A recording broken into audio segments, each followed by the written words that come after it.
Dia memakai semua atribut kepalsuan. Meski sesungguhnya dia jujur, tulus, dan seluruh ruang di hatinya dipenuhi rasa kemanusiaan.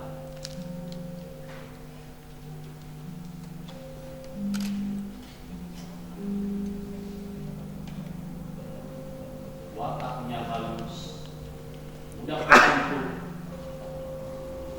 Dia dermawan, suka menolong, selalu bersikap ramah, sopan santunnya terpuji, dan kata-katanya penuh keyakinan diri.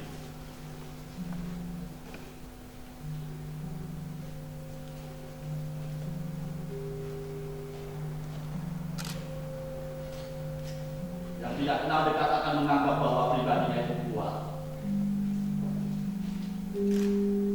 Padahal sesungguhnya dia rapuh, mudah goyah.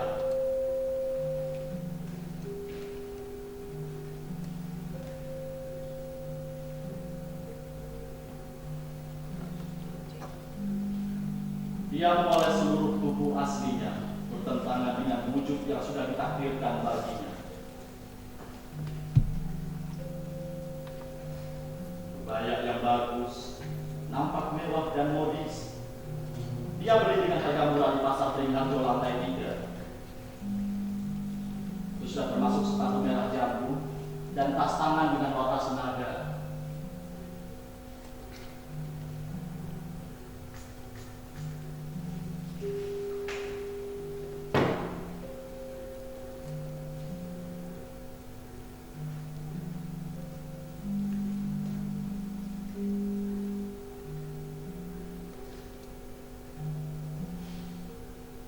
Wangi parfum menyengatnya, hadiah dari seorang pengagum, menyerbak dari badannya.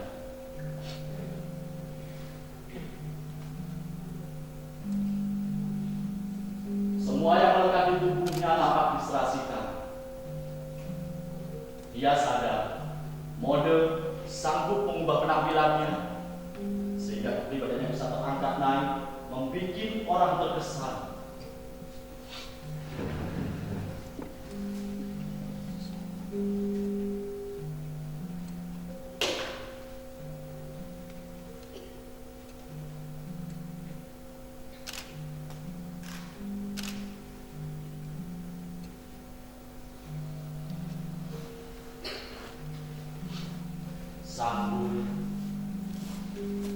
mata plastik lentik, coklat tua warna lipstik, dan pipi merah merona hasil ulasan kosmetik melengkapi wajahnya.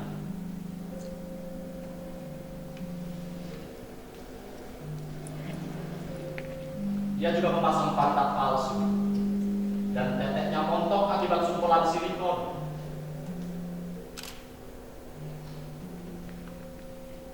Kulitnya bersih, lengan dan betisnya mulus karena bulu-bulunya dia cukur setiap pagi. Tangan dan kakinya pun terawat baik, juga kuku-kukunya. Tentu saja, dia adalah langganan setia salon Herman Tandai. Hidung mancungnya hasil operasi 3 tahun lalu di Singapura dan dikontrol rutin setiap 3 bulan sekali. Nampak serasi dengan mulut dan pipi.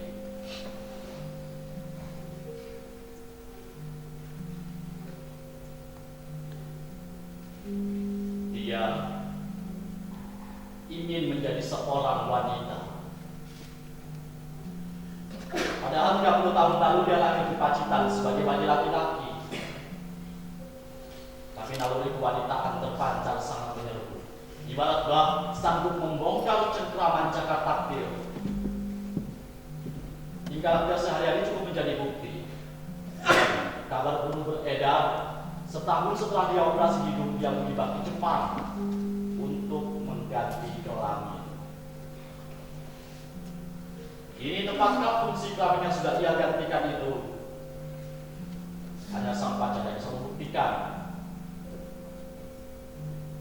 Tapi siapa pacarnya? Jarang yang tahu. Kehidupan pribadinya tak minat untuk dipublikasikan. Yang jelas, secara resmi dia belum menikah dan dia tidak mau untuk melakukan nikah siri. Tapi siapa sih dia itu?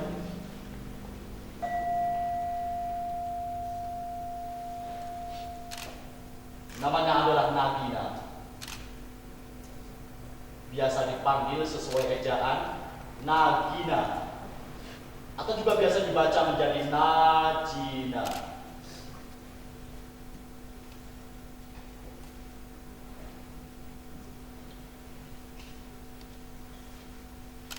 Mengapa namanya begitu juga jarang yang tahu. Entah itu asli atau palsu, orang tahu dia enggan menyandang nama keluarga. Kalaupun ada tambahan, pasti ada sekedar embel-embel semacam Miss, Jen, Ses. Oh, ada yang paling dia sukai. Dia senang sekali jika disebut dengan sebutan Bo Nagina. Memang, kedengarannya agak saru. Tapi hati-hati, bukan vagina, tapi Nagina. Jangan sampai salah eja.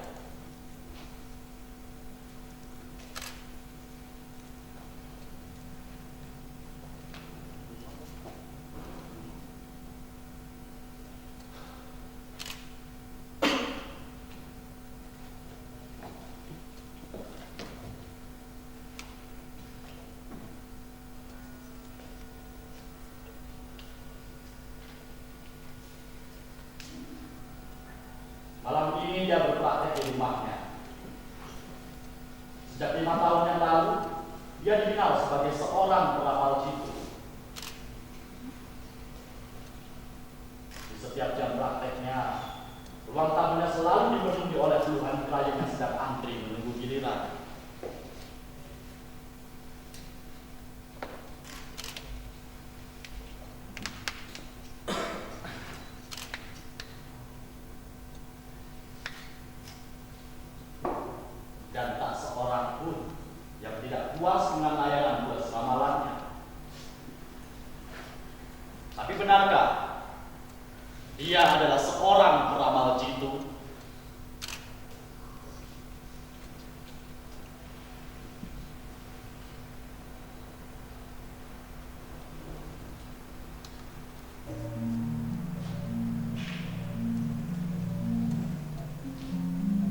baik. Dari mana kita bisa mulai? Nama sudah, catatan pribadi sudah, pekerjaan, umur, kota tempat lahir. Oh alah, ya perkara ramal meramal ya. Baik. Oh, tapi sebelumnya saya mohon sekali apa yang saya omong jangan sekali-kali dianggap sebagai pidato pengakuan. Karena orang yang sering mengaku kadang-kadang sering sok jujur. Artinya, ya tidak jujur. Banyak yang diungkapkan, tetapi juga masih banyak yang disembunyikan. Saya lebih baik memilih apa adanya. Tuhan juga pasti paham jika ada yang disembunyikan atau sengaja tidak diungkap. Bisa jadi itu lantaran malu atau takut. Intinya, jangan malu takut. Jangan takut malu. Itu alamiah, manusiawi, hak asasi. Ingat ya, sebentar.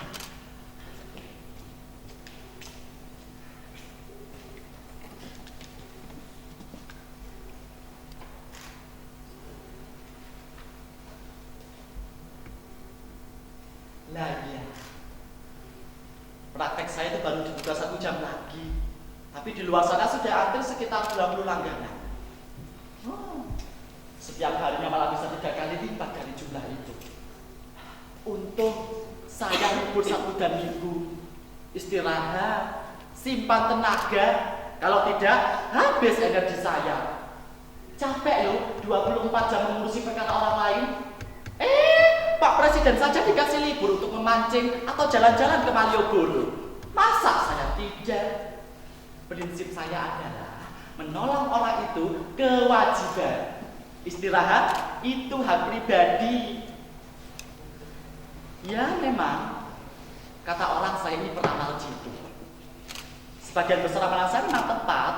Dan mungkin karena itu juga, di setiap akhir tahun saya selalu diminta media massa untuk menulis tentang ramalan tahun depan.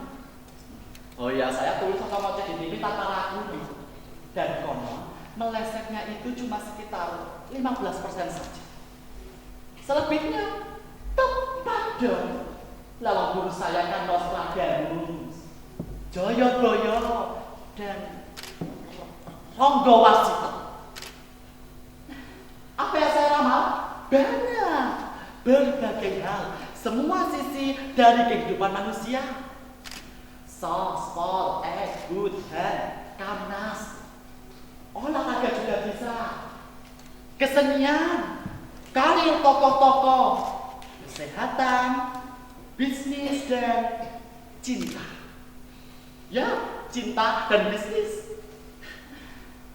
Tahun lalu saya pernah meramalkan akan lahir sapi dengan kaki 5. Terbukti bukan hanya kaki 5, tapi juga berkelamin ganda. Saya juga pernah meramalkan bahwa di penghujung tahun 2017 akan dihebohkan dengan kasus-kasus skandal dan perceraian. Terbukti banyak kasus-kasus perselingkuhan. Kids zaman now bilang pelakor. Semerbak merajalela di muka bumi. Terbukti, ya toh? Saya juga pernah meramalkan sebuah gedung yang sebelumnya tidak pernah terkena bencana tiba-tiba kebanjiran. Plafon ambruk, kelas bocor, sebagainya. Terbukti. Saya ungkap kenyataan. Tahun ini adalah tahun corona. Artinya, tahun yang panas luar biasa. Baik itu suhu alam maupun suhu politik. Ada 2 bintang besar di salah satu gugusan tata surya itu menyatu garis orbitnya. Terbukti gelombang panas menghantam Amerika dan Eropa. Tsunami, gunung meletus, gempa bumi, kebakaran, banjir terjadi di mana-mana. Kriminalitas meningkat. Suhu politik di berbagai negara berubah-ubah sulit terbaca. 2 gubernur dikudeta. 1 pimpinan naik tahta. Pers mendadak ekstra galak. Buruh-buruh bergolak, demonstrasi terjadi hampir setiap hari, koalisi pecah, reshuffle kabinet, dunia kacau, bumi gonjang-ganjing. Kalian percaya salju jatuh di benua Afrika?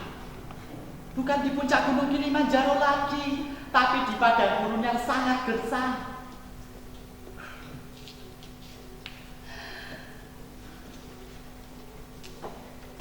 Kebudayaan mulai merosot. Eksistensi dan kualitasnya diganti secara provokatif oleh budaya slogan dan produk serba instan.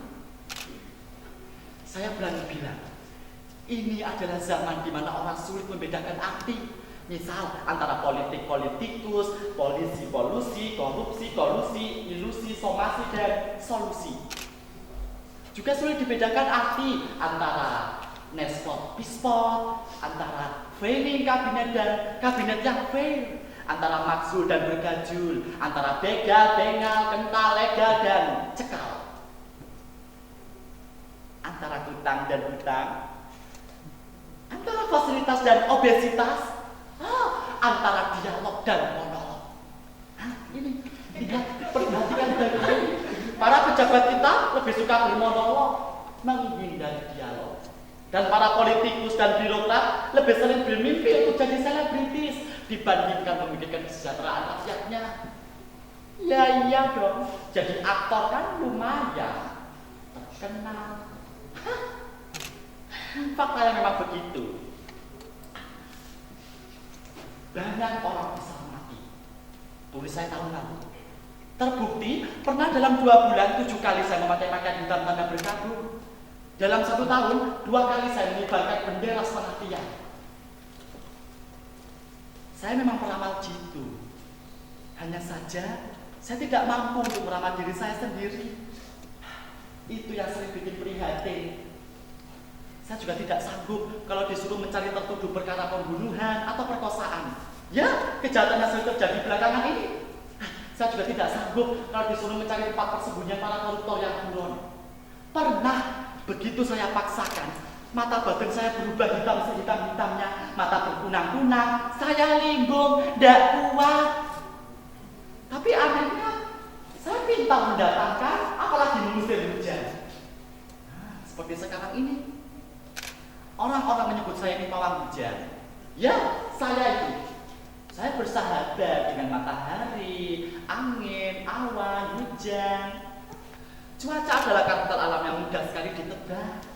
Apa saja yang saya minta, selalu dikabulkan. Minta hujan, pasti hujan. Minta panas, ya pasti panas toh. Semua itu tergantung order dan nilai tukar mata uangnya. Tidak perlu malu, yang penting kan hasilnya bermutu, ya toh?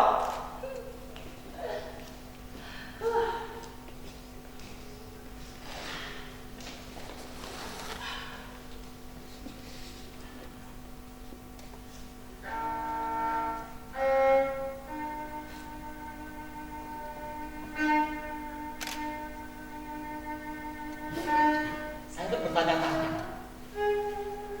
mengapa saya pintar meramal? Dan kenapa saya yang dikasih anugerah kepintaran meramal? Padahal kata orang-orang saya ini cacat, pengganggang takdirlah, penghujat irama alam. Tubuh dan jiwa saya ini ganda, mendua. Saya adalah warga masyarakat kelas 2 yang sudah berkencing di stasiun Sukabingung memasuki WC yang mana, pria atau wanita. Mereka juga bilang kalau saya ini yang penyakit dan tidak layak untuk dipercaya. Tapi mengapa mereka bisa lakukan pada saya? Padahal saya juga sering tidak diakui sebagai wanita tulen. Saya ini benci. Kalau kata mereka yang kemarin benci, saya ini waria. Tuduh mereka tidak suka kepada saya. Ya, lihat baik-baik, lihat. Dari ujung atas sampai ujung kaki saya ini semuanya ini palsu. Mata, hidung, mulut, susu, paha, pantat, sampai kepala saya ini palsu. Palsu. Perlu saya buka? Perlu saya buka? Perlu saya buka?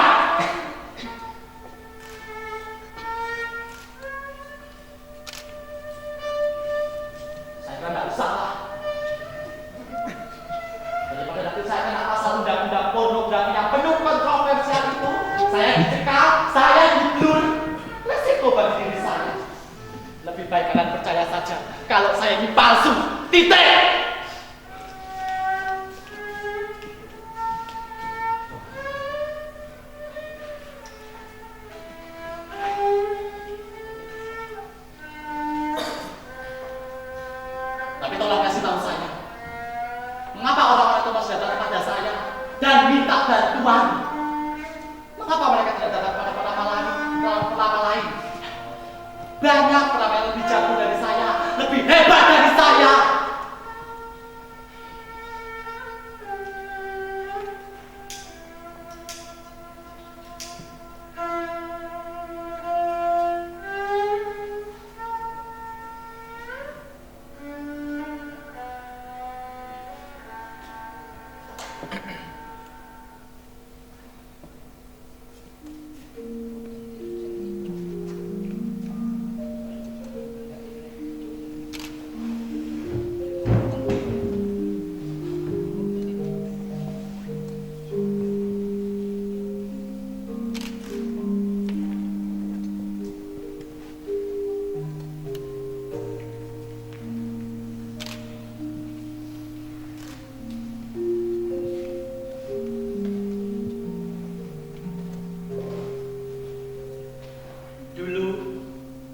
Saya ini banci jalanan.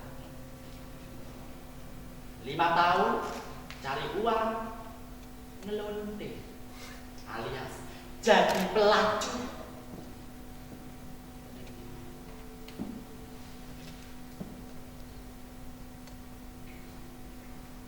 Tapi jangan salah, gini-ginilah orang saya tergolong luber karena servis saya bagus. Teknik main cinta saya, kalau kata sekolah dengan saya itu tergolong prima. Jangan salah lo ya, prima rasa ditambah-tambahin tak.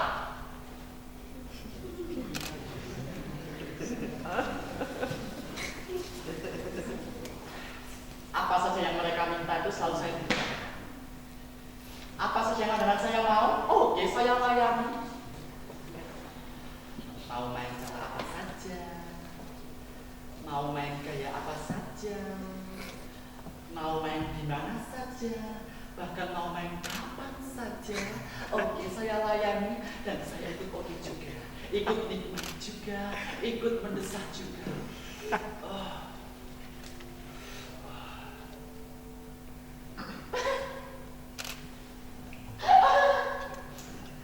Maaf, jadi terpaksa buka rahasia dapur. Tapi gara-gara itu, saya jadi buruan banyak lelaki hidung belang. Saya dicari-cari, saya dikejar-kejar, saya diuber-uber. Mereka sampai sebut saya dengan sebutan kembar Taman Krakatau. Ada juga yang memanggil saya dengan sebutan Dimas sekaligus Diajen Yogyakarta swasta.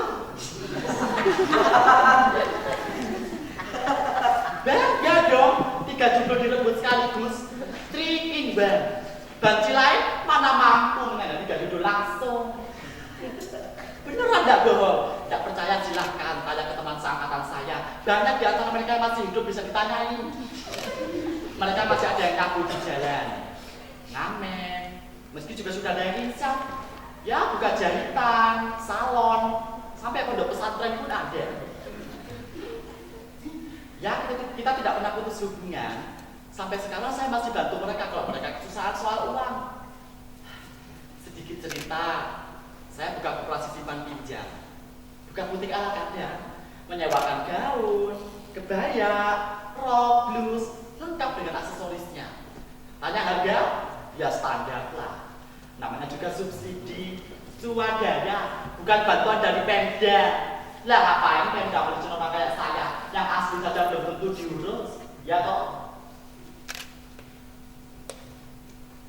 Mati toh.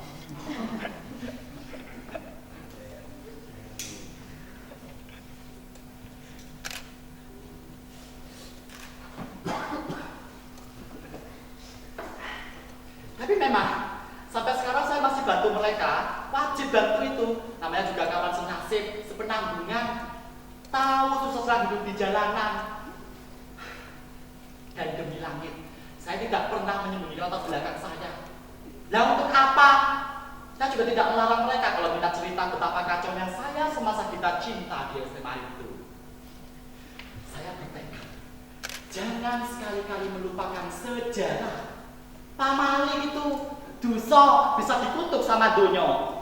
Tidak percaya silahkan coba sendiri. Tapi memang itu prinsip saya. Jas merah, jangan sekali-kali melupakan sejarah. Itu.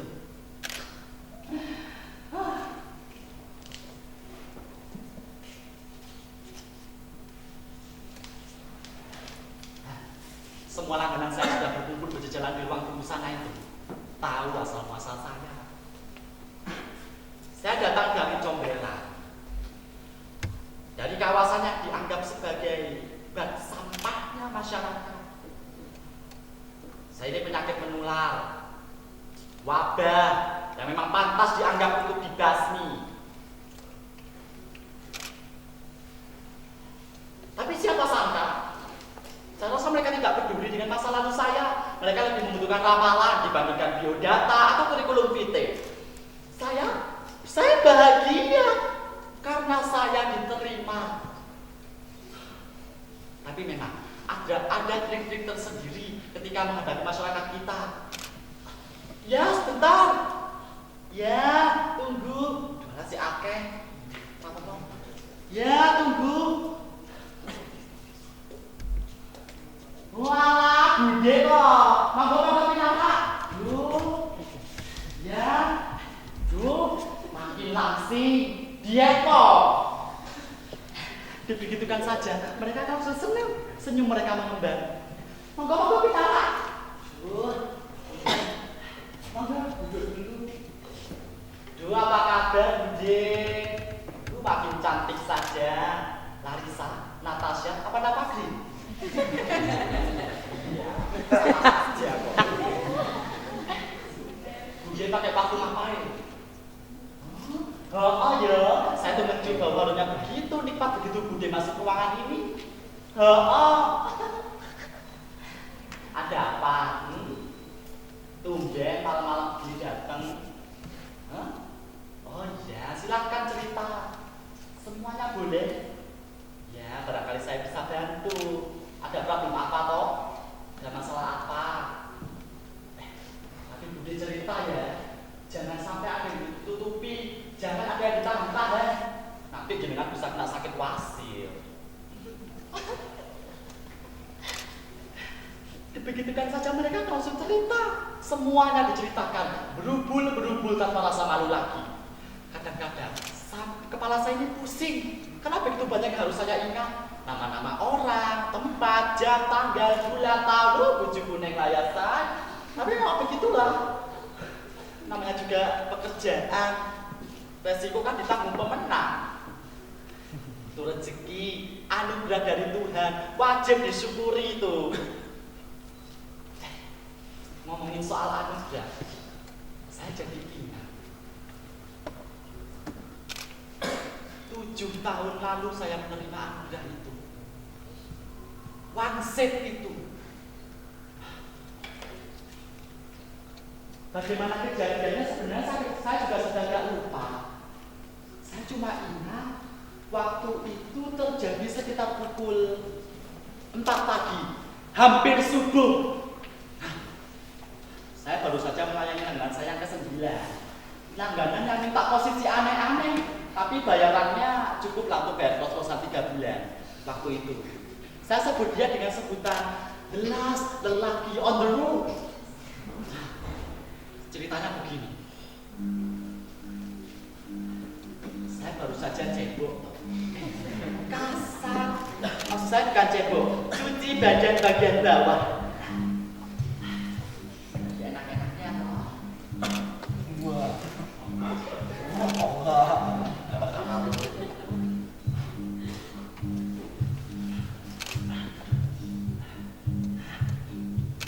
Tiba-tiba ada mercon. Bajingan, asuh, waduh, sama gue, metual.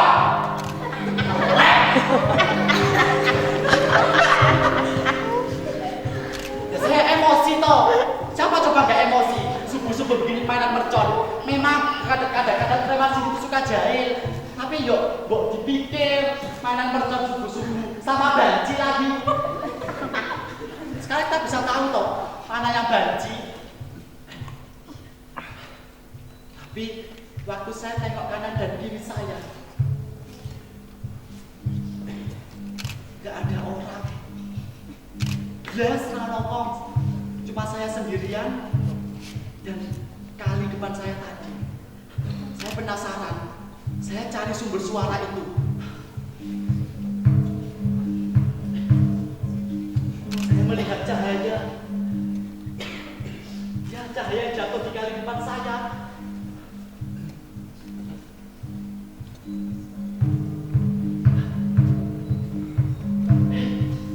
Cahaya itu berubah menjadi kepulan asap.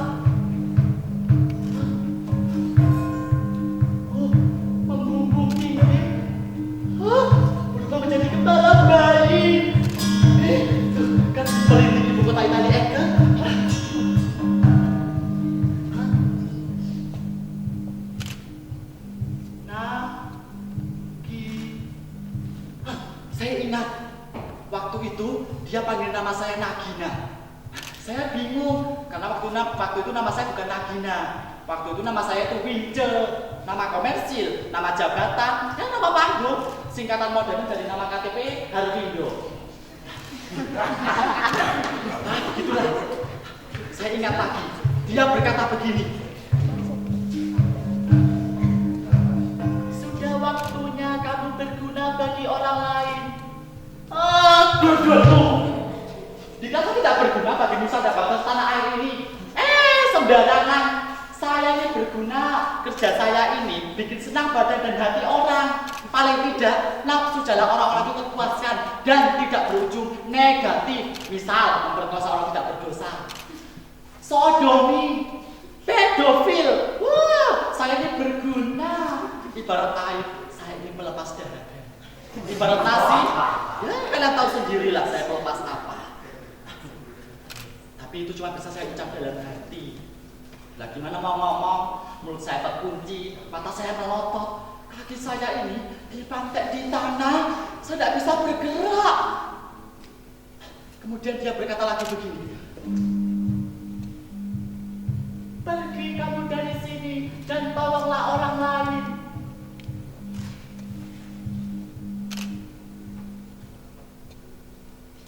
Gila. Saya pulih, kemudian saya buru-buru pulang.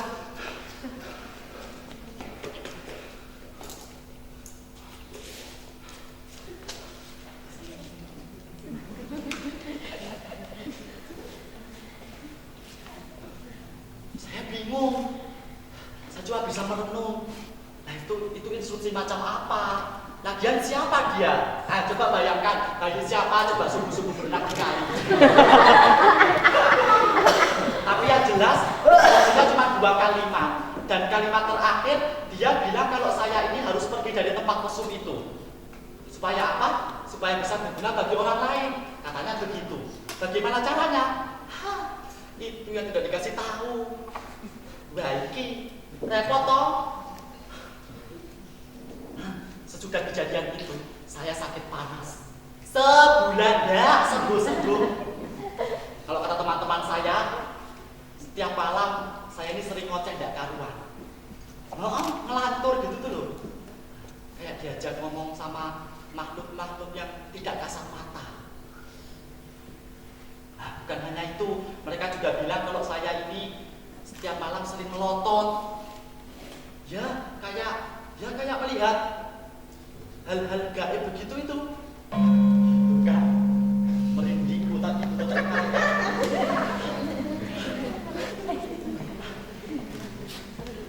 Beda lagi sesudah sembuh. Sesudah sembuh energi saya baru. Saya merasa segar. Mata saya jadi lebih terang. Kalau lihat orang, saya juga lihat dimensi lain di belakang orang itu. Atau makhluk yang membayangi dia.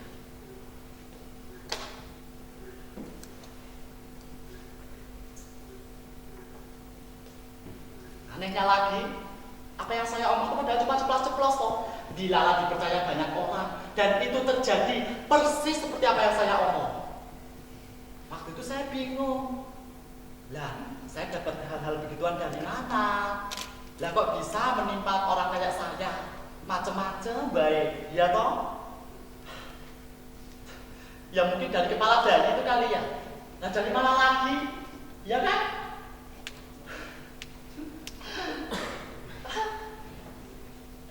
Ya, tapi begitulah. Begitulah riwayat kenapa saya jadi tokoh nasional dan sangat dibutuhkan di tanah air tercinta ini.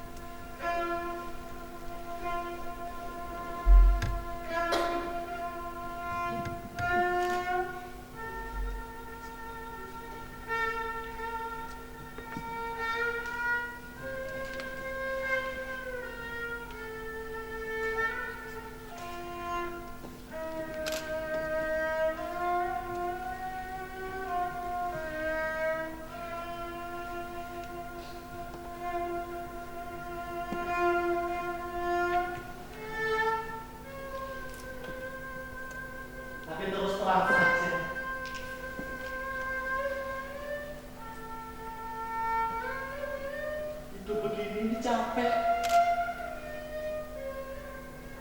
5 tahun mengungkap kutukan dan tidak boleh salah. Melenceng sedikit saja orang sudah bawa golok. Kadang-kadang suka ngeri, tapi tidak bisa lari. Tidak mau lari kemana, muka sudah dikenal banyak orang.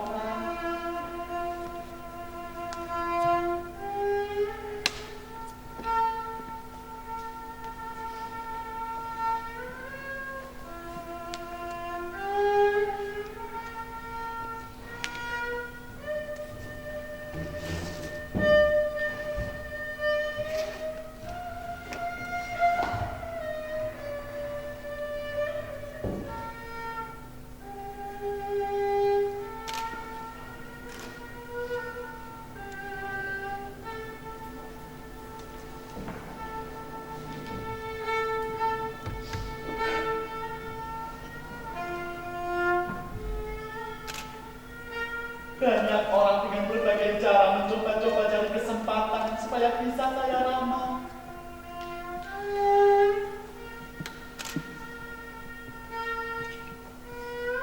Tapi saya sudah tidak sanggup. Saya tidak sanggup melihat masa depan kita yang semakin gelap ini. Saya berpikiran pengen berhenti, pengen stop.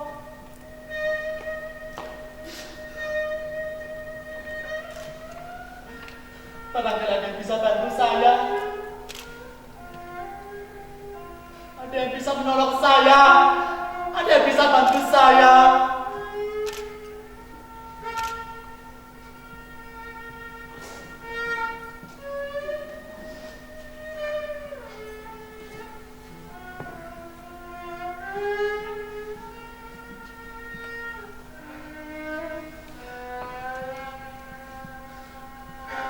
Nasib.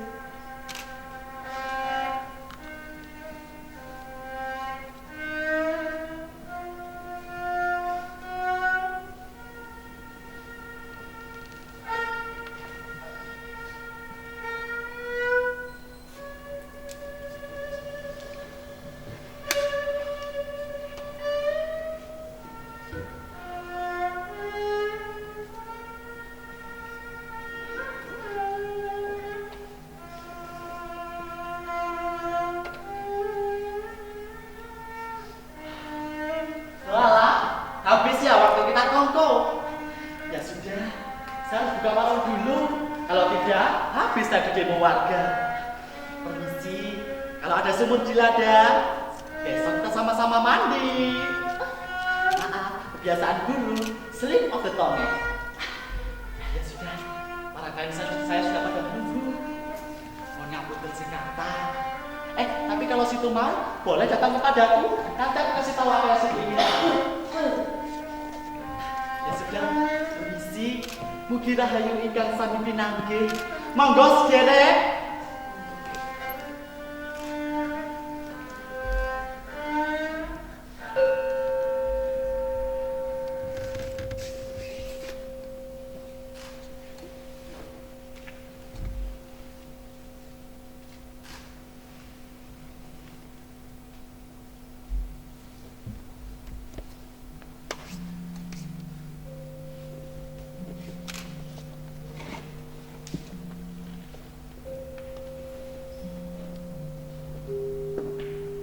Tiada yang dramatis, tragis, filosofis, apalagi politis. Iklan biasa tentang kualitas produk yang dibumbui dengan bayoran pinggir jalan dan sedikit horor. Nagina atau Najina dan saya sama saja. Tidak ada perlu diperdalam atau dipelajari. Ini cuma bagian dari rangkaian hidup biasa. Begitulah kenyataannya. Begitulah nyatanya.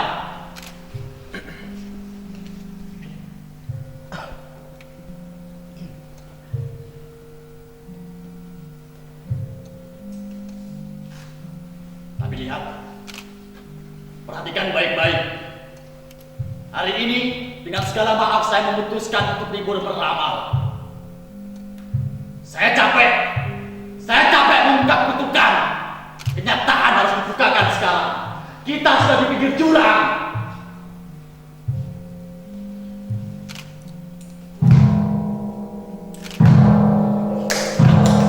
Saya coba satu-satu. Satu-satu. Tidak ada pilihan terus dipertahankan. Tidak ada pilihan lagi terus dipertahankan. Sudah waktunya untuk membuang topeng-topeng dan kepalsuan. Sudah waktunya untuk membuang. Sudah waktunya untuk membuang. Buang. Buang. Buang. Buang. Buang.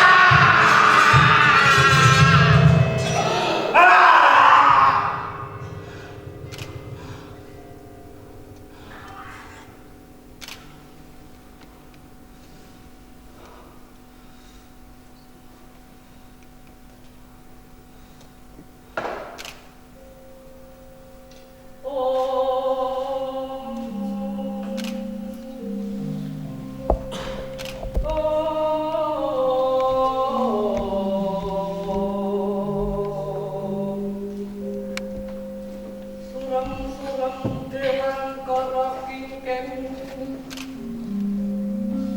Firman swab